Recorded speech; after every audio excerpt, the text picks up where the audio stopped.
मेरे आराध्य देव श्री गुरु महाराज के चरणों में सत नमन, सत नमन। एक छोटा प्रसंग। एक बुढ़ा आदमी था और वो बिल्कुल अपने मृत्यु शैया पे पड़ा था। उसने अपना एक बेटा था, एक बेटे को बुलाया कि बेटा मैं तेरे को 4 बातें बता के जा रहा हूँ और 4 बातों पे अमल करना, क्योंकि इन 4 बातों पे तू अमल कर लेगा तो लक्ष्मी का भंडार तेरे पास खूब रहेगा और तू यहाँ पूरे शहर का अमीर आदमी बन जाएगा। क्योंकि मैंने भी काफ़ी नाम कमाया अपना, पर तू मेरे से ज़्यादा नाम कमाएगा। बस जी पिताजी बताइए 4 बातें कौन सी हैं। कि बेटा नंबर 1 तो बात है मेरी, छाया में दुकान पर जाना और छाया में दुकान से घर आना, नंबर 1। दूसरा, चमड़े की बाड़ रखना, ओट रखना, चमड़े की बाड़ रखना, जी पिताजी। तीसरा नंबर, हमेशा मीठा खाना। बड़ा खुश हुआ। चौथा नंबर बताओ जी चौथी बात क्या है। स्त्री को बेटा बांध के रखना। ये 4 बातों पे अमल करना, तू पीछे मुड़ के नहीं देखेगा, लक्ष्मी अपार लक्ष्मी आएगी और तू अमीर आदमी बन जाएगा। अब देखिए जी, पिताजी ने राम नाम सत्य कर ली और ब्रह्म भोज के बाद में बेटे ने अपना चालू कर दिया कि पिताजी पहला नियम तो वो था कि छाया में दुकान पे जाना और छाया में आना। तो उसने क्या काम किया, दुकान से और घर तक टेंट लगवा दिया। टेंट लगवाने का धूप आएगी नहीं।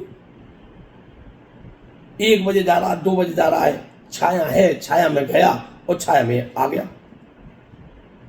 अब जो ग्राहक देखते थे, इंतजार के लाला जी आएंगे, सुबह सुबह दुकान खुल जाती थी, वो दुकान खुलने लगी 1 बजे 2 बजे, ग्राहक आना छोड़ दिया कि भाई दुकान खुलती नहीं है, टाइम से नहीं खुलती तो ग्राहक आएंगे कैसे। दूसरा नंबर, चमड़े की बाड़ रखना। उसने क्या काम किया, दीवारों पर चमड़े की खाल जो लटकवा दी। अब देखिए भक्तों, उस चमड़े की जो खाल बाल लटक रही थी उसमें से बदबू आने लगी। अब बेचारे पड़ोसी कुछ बोले नहीं कि रसूलदार आदमी था, सब उसके जानकार थे, एमएलए वगैरह सब जानकार थे उनके पिताजी के। अब कुछ कहे नहीं, बेचारे लोग क्या काम किया, अपने मकान बेच के खाली करके चले गए। तो बदबू को कौन सहन करे। तीसरा नंबर, हमेशा मीठा खाना। उस बेटे ने क्या काम किया, मिठाई खानी चालू कर दी, खूब मिठाई खाई। अब मोटा हो गया मिठाई खा खा के, शुगर हो गई, अब बड़ा परेशान हो गया, बीमारी बहुत बीमारी और भी लग गई। चौथा नंबर जो बताया था, स्त्री को बांध कर रखना। जब वो दुकान पर जाए, स्त्री को रस्सियों से बांध जाए और दुकान पर चला जाए।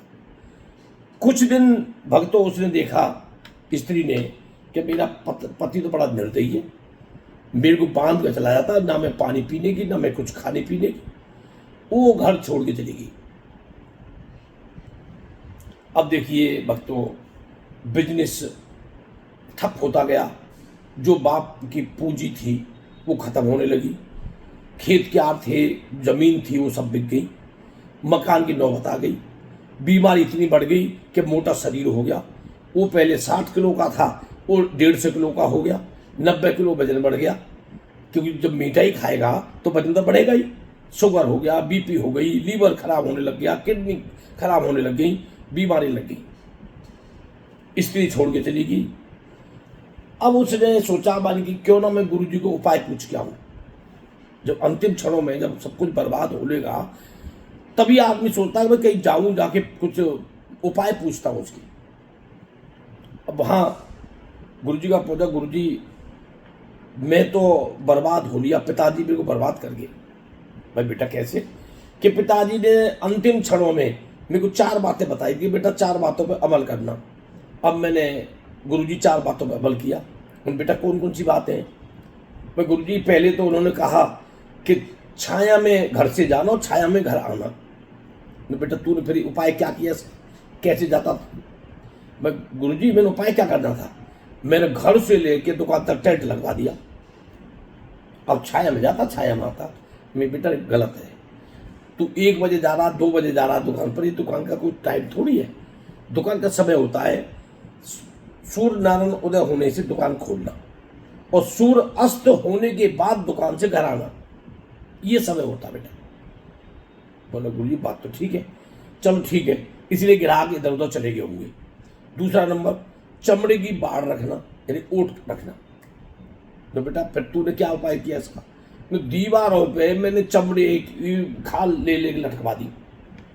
अब उसमें जब बदबू आने लगी और पड़ोसी भी भग गए बेचारे, छोटे छोटे मकानों, किसी ने बेच दिया, किसी ने वैसे ही खाली करके चले गए। बेटा चमड़े की बाढ़ का मतलब होता है कुत्ता पालना। तेरे पिताजी कह के गए थे कि कुत्ता पाल के रखना, और कुत्ते को पाल के एक्चुअली में क्या है कि जो भगवान ग्रहण करते हैं भोजन, वो कुत्ते के मुख से भी करते हैं, तो इसलिए कुत्ता जरूरी था। कुत्ता तू अगर रखेगा तो भोजन तू कुत्ते को खिलाएगा।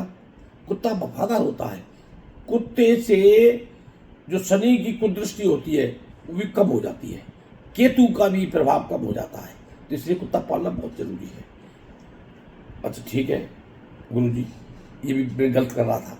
तीसरा नंबर, हमेशा मीठा खाना। फिर तूने क्या किया? तो करना क्या था जी? मैं तो रोटी छोड़ दी, जलेबी और लड्डू और किशमिश और ये सारी चीज खाने लग गया मैं, बर्फी और कलाकंद, रबड़ी भी।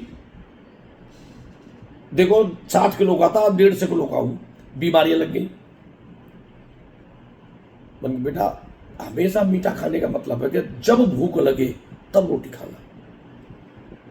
तेरा स्वास्थ्य भी ठीक रहेगा, पाचन शक्ति भी ठीक रहेगी, कब्ज नहीं बनेगी, गैस नहीं बनेगी।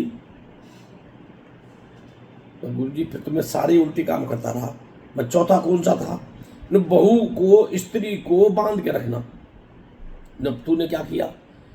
न गुरु जी फिर मैंने स्त्री को रस्सियों से बांध के जाता था दुकान पे। जब दुकान से आता था जब रस्सियों खोलता था। न फिर क्या हुआ?